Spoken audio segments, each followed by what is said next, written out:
Hi, I'm Michael Boyajian, the author of The Fishkill Supply Depot, Sacred Ground of the American Revolution.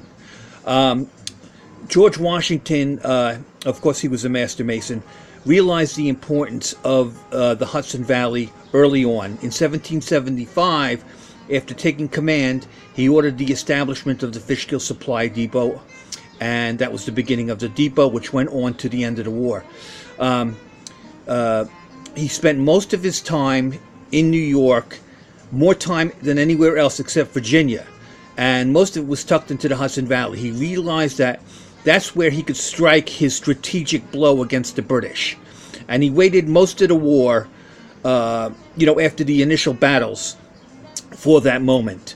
And that moment came when Cornwallis in Virginia, who was also a Mason, the British general, moved his troops into Yorktown, as the French fleet under de Grasse, who was a Scottish Rite, was nearby in Chesapeake Bay, and Washington knew that was the moment, and so did Rochambeau, who was also a Mason.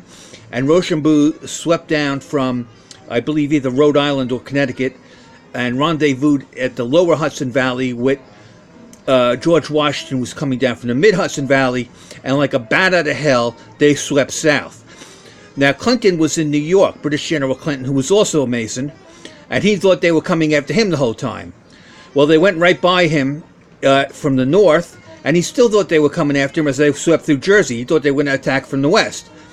By the time he realized they weren't coming after him, it was too late for him to pursue them. They were well past the point of him catching up with him. And they swept in, and de Grasse, the admiral, the French admiral, cut off Cornwallis's retreat, and the Rochambeau and Washington surrounded Cornwallis, and he tried to break out, but he was slowly reduced by artillery fire. And that was the end of the war for all intents and purposes. And Washington spent the rest of the time until the signing of the Treaty of Paris in the Hudson Valley.